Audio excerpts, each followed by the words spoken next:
निभाते रहे। जी, मैं आता हूं अनिल जी आपके पास। आपने अधीर जी की बात सुनी, दादा की बात सुनी। हमारे एक दर्शक हैं प्रदीप बाबू, उन्होंने कोट किया, मैं आपसे सवाल यही पूछने जा रहा था अभी। मोदी जी एयरपोर्ट पे उतरते नड्डा जी से पूछते देश में क्या चल रहा है। क्या उन्हें नहीं पता मणिपुर जल रहा है? उन्हें नहीं पता कि वहां पर गृह युद्ध है? क्या उन्हें नहीं पता कि देश के अंदर लिंचिंग हो रही है? क्या उन्हें नहीं पता कि उनके सीएम और उनकी फाइनेंस मिनिस्टर ओबामा पे अटैक कर रहे हैं, और वो भी तब जब वो अमेरिका में थे? अगर उन्हें नहीं पता है तो उन्हें प्रधानमंत्री का पद छोड़ देना चाहिए सर।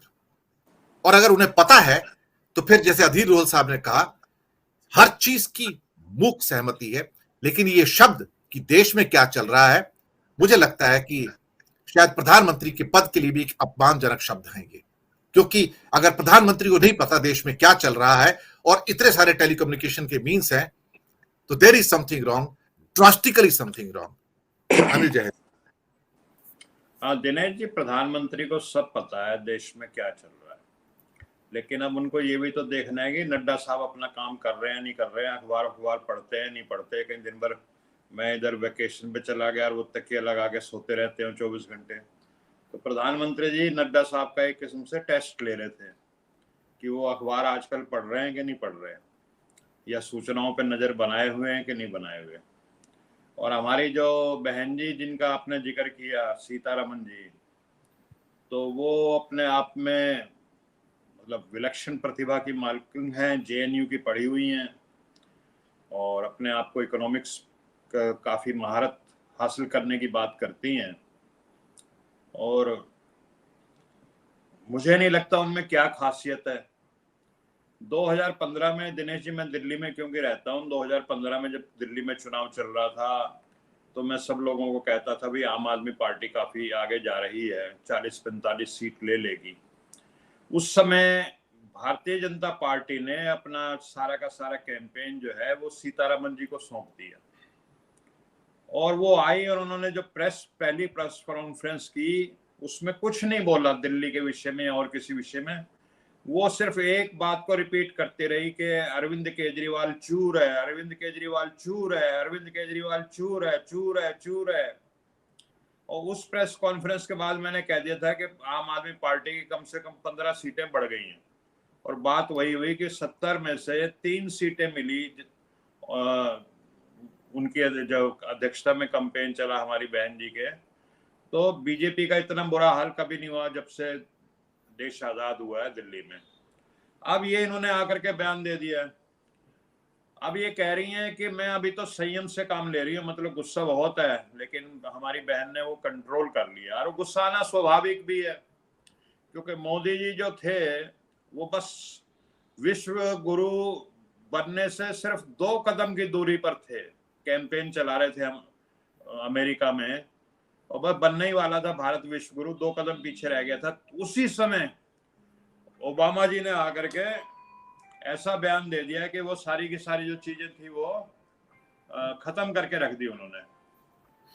तो नेचुरली गुस्सा आएगा। लेकिन मुझे दिनेश जी एक चीज नहीं समझ में आती कि जो बीजेपी के हैं ये आपस में कुछ तय भी करते हैं, इनमें आपस में कुछ वार्तालाप भी होता है। क्योंकि हेमंत बिस्व शर्मा जी जो बयान दे रहे हैं वो अलग किस्म का है। वो कह रहे हैं कि ओबामा जो है हुसैन ओबामा है, यानी उनका कहना यह है कि ये ओबामा जी जो है मुस्लिम्स के प्रति बाइस्ड है, क्योंकि इनके नाम में हुसैन का भी लगा था।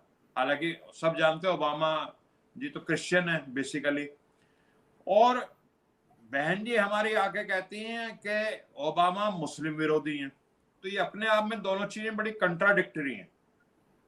हेमंत बिस्व शर्मा कह रहे हैं कि ये प्रो सर उन्होंने तो बॉम्ब की काउंटिंग भी कर ली है, देशों की काउंटिंग कर ली है, नाम भी बता दिए, 26,000 बम गिराए हैं सर।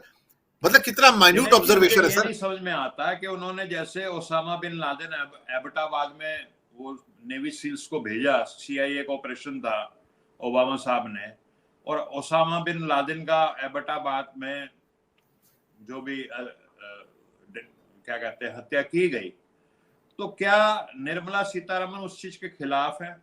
जो उन्होंने टेररिस्ट के खिलाफ सीरिया में बॉम्बिंग की है ओबामा ने, क्या वो उसके खिलाफ हैं कि उन टेररिस्ट पे बम नहीं मारने चाहिए? सीतारमन जी को की बातें क्लियर करनी चाहिए। अगर वो इन बॉम्बिंग का विरोध कर रही हैं तो उनकी मंशा क्या है? इसका मतलब वो ये मानती है कि ओबामा ने गलत काम किया था। वो क्या ओबामा को, या वो ये कह रही हैं कि ओबामा को इतनी दूर जाने की जरूरत की क्या थी कि अमेरिका में मुस्लिम नहीं दिख रहे थे उनको? अमेरिका के में मुस्लिमों के खिलाफ उन्होंने मुहिम क्यों नहीं चलाई? तो मुझे तो हमारी बहन का बयान पूरी तरह से समझ में आ नहीं रहा। लेकिन वही कहते हैं ना कि विनाश काले विपरीत बुद्धि। जो थोड़ा बहुत हासिल किया था मोदी जी ने, अपनी जो उनकी एनर्जी है और जिस तरह से वो गले मिलते हैं, गर्मजोशी दिखाते हैं, तो अमेरिका में जो कुछ हासिल हुआ था, सर भारत में तो हमारी कभी गले नहीं मिलते किसी से। सर भारत में तो कभी किसी से गले नहीं मिलते। वो इन्हें बाहर जाके गले मिलना याद आता है सर। सर भारत में मिलने की जरूरत नहीं है ना, वहां मिलने से कुछ ना कुछ भारत के लिए वो लेकर के आते हैं, आप समझा करो। तो कितना कुछ लेके आते हैं। अभी मेरा एक वो मैं कहीं पढ़ रहा था एनडीटीवी का कि जो 100 करोड़ का ड्रोन यूके को दिया अमेरिका ने, वो भारत को भी मिल रहा है, लेकिन 800 करोड़ में मिल रहा है। वो बहुत सारे ड्रोन भी खरीदे जा रहे हैं। तो अब इसके लिए गले तो मिलना ही पड़ता है ना जी। तो पर वो बेसिकली गले ये कहाँ दिनेश मिलते हैं, जी। वो तो गले पड़ जाते हैं सर। और दूसरी बात, ठीक। एक बड़ी प्रमुख बात जो मैंने भी नोट की है, हाँ आपसे मैं बात करना चाहूंगा। मैं मैनेजमेंट का फैकल्टी भी हूं सर। तो जी जी मैनेजमेंट की जी जी फैकल्टी में एक चीज होती है बॉडी लैंग्वेज सर, वो भी मैं पढ़ाता जी हूं, मेरा जी सब्जेक्ट है। जी जी बॉडी लैंग्वेज ये जी होता है कि एक पुरुष को स्त्री से कभी भी हैंडशेक का ऑफर नहीं करना चाहिए जब तक कि स्त्री अपना हैंड सामने ना दे हैंडशेक करने के लिए। ये पूरी दुनिया में एक एक्सेप्टेड नॉर्म है सर, कि पुरुष को अपना हैंड एक स्त्री को ऐसे हैंडशेक नहीं करना चाहिए। स्त्री खुद कहेगी तो और बात है, लेकिन वहां पे उसकी नुआंसेस ये है कि आप बहुत हल्के से टच करके वापस आ जाएंगे। सर ये तो हाथ पकड़ के छोड़ते ही नहीं है सर। पहले एक हाथ पकड़ेंगे, उसके दूसरा हाथ भी रख देंगे उसके ऊपर, और पकड़े रखेंगे। ये एज पर the international protocol also and the decency norms also, this is this is very offending at you. ये बड़ी आक्रामक मुद्रा है सर। ये इसको ऑफेंडिंग कहा जाता है अंग्रेजी के अंदर, प्रोटोकॉल के अंदर भी और बॉडी लैंग्वेज के अंदर। क्या उन्हें इतनी समझ नहीं है क्या सर? अब दिनेश जी, अब ये चीजें तो देखिए, हम लोग भी सरकारी टेंटों वाले स्कूल में पढ़े हैं, तो ये एटिकेट्स और ये जो नॉर्म्स गया भी नहीं हूँ, तो मुझे जानकारी नहीं। लेकिन अगर ये डिप्लोमेटिक प्रोटोकॉल्स इस तरह के हैं तो सर ठीक अगर है हम यार। किसी अनजान महिला से मिलते तो हम हाथ जोड़ लेते हैं सर। हम उसके हाथ पकड़ के हैंडशेक नहीं करते, पकड़ के नहीं बैठ जाते सर। नहीं नहीं नहीं साथ में नहीं, उसका देखिए साथ में उसका हस्बैंड खड़ा है सर। दिनेश जी, देखिए ऐसा है, जो भारतीय परंपरा है वो हाथ जोड़ने की है। और भारतीय परंपरा ये सिर्फ भारत में नहीं है, आप जापान जाते हैं ना, तो वो भी भारतीय परंपरा, या महात्मा बुद्ध का कह लीजिए कि उसका प्रभाव, वो हाथ जोड़ते हैं और यूं झुक करके आपको नमस्कार करते हैं। तो मैं तो ये कई बार हैरान रह जाता हूँ, कुछ जापानी जैसे दिल्ली में आते हैं, मैं उनसे मिलता हूँ कि ये तो हमसे ज्यादा भारतीय हैं जापान वाले। ये इवन कंबोडिया, वियतनाम और दूसरे देशों में भी जहां महात्मा बुद्ध को मानने वाले लोग हैं, वहां पे यही भारतीय परंपरा चलती है। तो भारतीयों को तो भारतीय परंपरा का पालन करना ही चाहिए। मैं इस बात से बिल्कुल आपके सहमत हूं कि जो हमारी, अब वाजपेयी जी गए थे यूएनओ में, वाजपेयी जी भी इंग्लिश उनकी ठीक ठाक है, ऐसी बात नहीं, ठीक ठाक ही थी, लेकिन उन्होंने हिंदी में जाके भाषण दिया, क्योंकि वो एक तो भारतीय भाषा में भाषण देना कोई गलत नहीं होता। अब जर्मनी का जो चांसलर है वो अमेरिका जाता है तो क्या उसको अंग्रेजी नहीं आती? लेकिन वो जर्मनी में अपना भाषण देता है। एक राष्ट्रीय भाषा का एक स्वाभिमान भी होता है। तो वहां पे जबरदस्ती अंग्रेजी बोलना और फिर आपका शब्दों का उच्चारण और फिर शब्दों का गड़बड़ हो जाना, इन्वेस्टमेंट की जगह इन्वेस्टिगेशन बोल देना, और ये सारी चीजें, और वो स्वाभाविक है। वो देखिए, ये फर्क तो है कि नेहरू जी तो कैम्ब्रिज यूनिवर्सिटी के पढ़े हुए थे, अब मोदी जी तो नहीं पढ़े कैम्ब्रिज यूनिवर्सिटी के, तो वो फर्क तो देखिए आएगा। लेकिन आपको हिंदी में बोलना चाहिए। मतलब मैं कभी बनूंगा नहीं 7 जन्म में प्रधानमंत्री, लेकिन अगर मैं बन जाऊंगा तो मेरी जैसी अंग्रेजी है, मैं वहां जाके अंग्रेजी में बात नहीं करूंगा, मैं तो हिंदी में बात करूंगा।